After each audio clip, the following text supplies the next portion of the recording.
My boyfriend and I have been together for 2 years now. Every year at the end of summer, my boyfriend's family has a beach trip. They have a cute cottage that they go to visit a few times a year. Last year I was unable to join, but this year I was able to make it. I've met his family before many times and we get along well, so I was looking forward to it. While I was packing, I was sure to include nicer dresses in case we went out and even included a more modest bikini than I would usually wear. This one is still a bikini, but is full coverage unlike my others. I know his family can be a little more conservative, so I kept that in mind when packing. I even went over everything I packed with my boyfriend. On the trip was my BF and I, his younger brother, his older brother, his sister-in-law, and his parents. The first day went by really well. Our flight didn't have any issues, we unpacked, got settled, and all went out for dinner. The next day we had planned to go out on the boat. So I put on my bikini and had a cover up. No one said anything to me as we were leaving, or even when we were on the boat.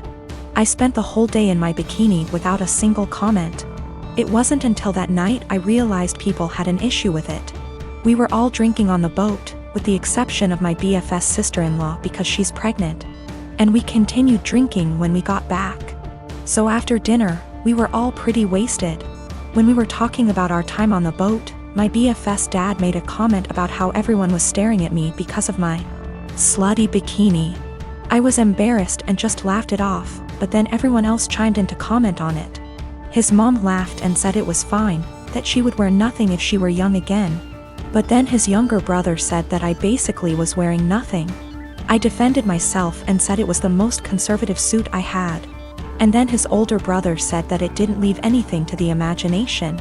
And that if he were single, he would have tried to steal me away.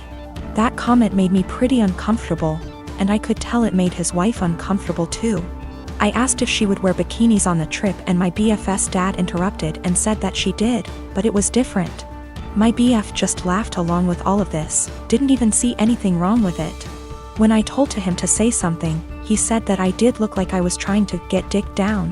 Well, that comment was the last straw. I went to our room. I wanted to leave early after all that. But we only had a few days, so I just pushed it in the back of my mind and kept to myself the rest of our trip. I know they were just joking, but what they said really bothered me and made me feel uncomfortable. I'm not sure why my BF doesn't get that. He just keeps saying that they were joking around. But it obviously wasn't very funny to me, so now he's saying I ruined the trip by moping around the rest of the time. My brother-in-law, Sammy, lost his home shortly after his divorce 10 months ago. He moved in with us and brought his twin daughters, Olivia and Sloane 18, with him a couple of months ago. His sister, my wife, and I have one daughter, Zoe 16, and she and her cousins aren't close but get along fine. Olivia and Sloane have no respect for Zoe's privacy, none. They used to walk into her room and take everything they get their hands on. Makeup, phone accessories, clothes, school laptop, etc. Zoe complained a lot, and I've already asked the girls to respect Zoe's privacy and stop taking things. My wife and Sammy saw no issue with this. After all, they're girls and this typical teenage girl's behavior. I completely disagreed. Last straw was when Zoe bought a $60 M.A.C makeup kit that looks like a paint set that she saved up for over a month, and one of the girls, Sloane, took it without permission and ruined it by mixing shades together while using it.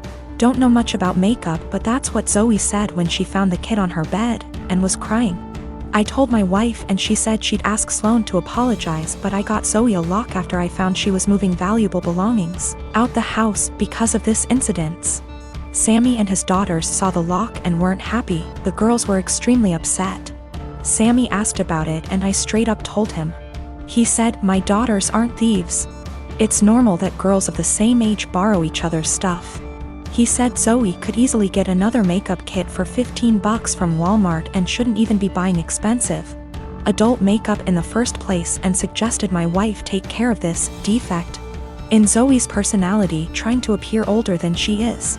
He accused me of being overprotective and babying Zoe with this level of enablement. I told him this between me and my wife, but she shamed me for putting a lock on Zoe's door for her cousins to see and preventing them from spending time with her, saying I was supposed to treat them like daughters. then demanded I remove it, but I said this lock does not get removed till her brother and his daughters are out of our house. She got mad I was implying we kick them out and said her family'll hate me for this. So I reminded her that I let Sammy and his family move, in which something her own family refused to do, so she should start with blaming them for not taking their own son and niece's granddaughters in. If it wasn't for her family's unwillingness to help, we wouldn't be dealing with this much disturbance at home. Everyone's been giving me and Zoe silent treatment, and my wife is very much upset over this. I don't have a problem with the idea of parents who stay home with their kids. It's not like that. I get that childcare is expensive, and that oftentimes it just makes sense.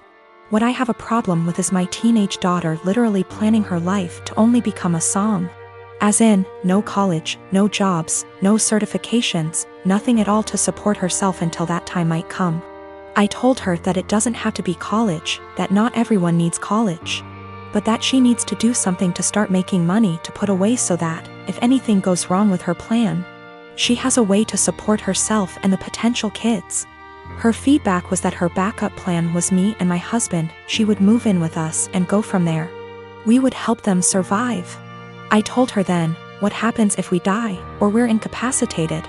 She said, I don't know, Mom, this is ridiculous, none of it is going to happen.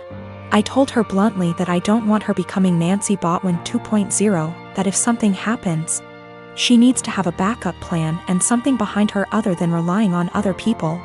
I emphasize that again, it does not need to be college. She can start working retail to learn customer service skills that she can carry on to doing call center work from home if need be. She can start working as a receptionist somewhere. She can do any number of things. But she says no, she's going to plan to be a som. With that all in mind, I asked her, when she graduates high school, what is she going to do? She said, just try to find a husband. Maybe marry someone in the military. I asked her again, in between that time, how is she going to pay her bills? Her rent? She said she assumed she would be living at home. I told her no, and that she would be moving out. She could live at home if she gets a job or tries to get some kind of community college degree or certification. But that if she insists on being a deadbeat loser and waiting for a man to come and rescue her, she's on her own. This didn't go over well, and I am now being held up as totally unreasonable, mean, etc. I don't think I'm wrong at all. I want to set her up for a lifetime of success and happiness. If this wonderful man who comes and whisks her away, knocks her up, etc., gets injured or dies, I don't want to have her come knocking at our door because she can't afford to take care of herself.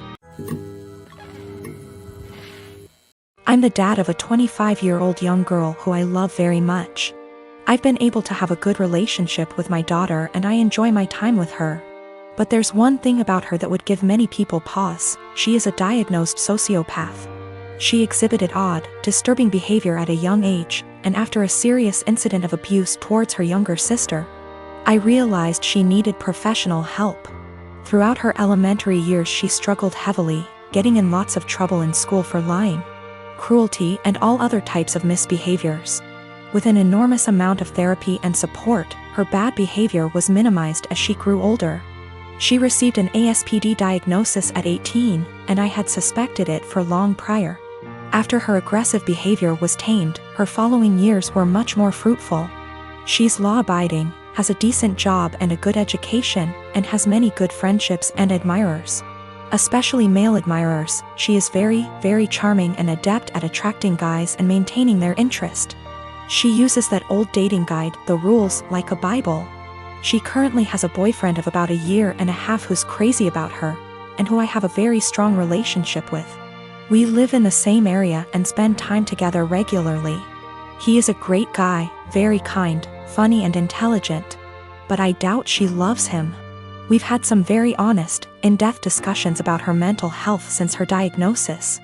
And she's been open with me that she doesn't feel love or empathy towards anyone, even family. When she acted very sad and broken up over the death of one of her closest friends at the funeral, she confessed to me privately that it was all a put-on, and that she felt pretty neutral about the whole thing. She has also stated she has never once felt guilty about anything she's ever done, and doesn't know what guilt feels like. while she enjoys being around her boyfriend and is sexually attracted to him. I highly doubt she feels much of anything towards him love-wise. Her boyfriend, who might propose soon, has no idea about her diagnosis. And she's been very upfront with me that she has no plans to ever tell him, thinking it'll scare him away. I've made it clear to her that she needs to tell him the truth before they marry, that he has the right to know and consider it, or I will, to which she always responds, "I know you wouldn't dare."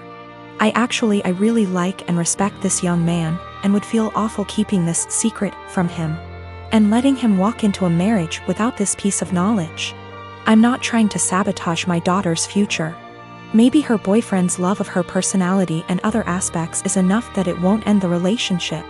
It's his decision to make, but he deserves all the facts. Someday he's bound to find out she's a bit off. It can't be kept a secret forever.